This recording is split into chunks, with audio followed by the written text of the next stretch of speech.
بسم اللہ الرحمن الرحیم۔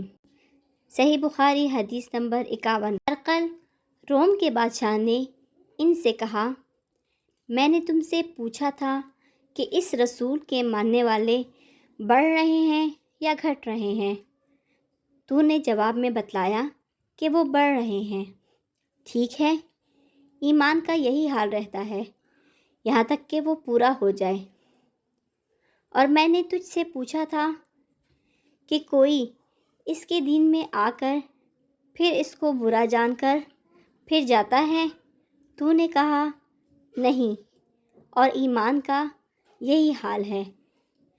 جب اس کی خوشی دل میں سما جاتی ہے تو پھر اس کو کوئی برا نہیں سمجھ سکتا۔ صحیح بخاری حدیث نمبر 52۔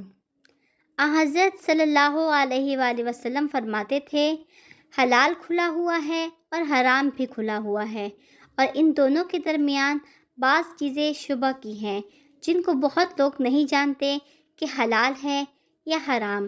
پھر جو کوئی شبہ کی چیزوں سے بھی بچ گیا، اس نے اپنے دین اور عزت کو بچا لیا، اور جو کوئی ان شبہ کی چیزوں میں پڑ گیا، اس کی مثال اس چرواہے کی ہے جو شاہی محفوظ چراگاہ کے آس پاس اپنے جانوروں کو چرائے۔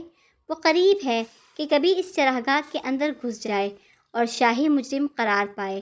سن لو، ہر بادشاہ کی ایک چراگاہ ہوتی ہے، اللہ کی چراگاہ اس کی زمین پر حرام چیزیں ہیں، بس ان سے بچو اور سن لو، بدن میں ایک گوشت کا ٹکڑا ہے، جب وہ درست ہوگا سارا بدن درست ہوگا، اور جہاں بگڑا سارا بدن بگڑ گیا۔ سن لو، وہ ٹکڑا آدمی کا دل ہے۔ جزاک اللہ خیرہ۔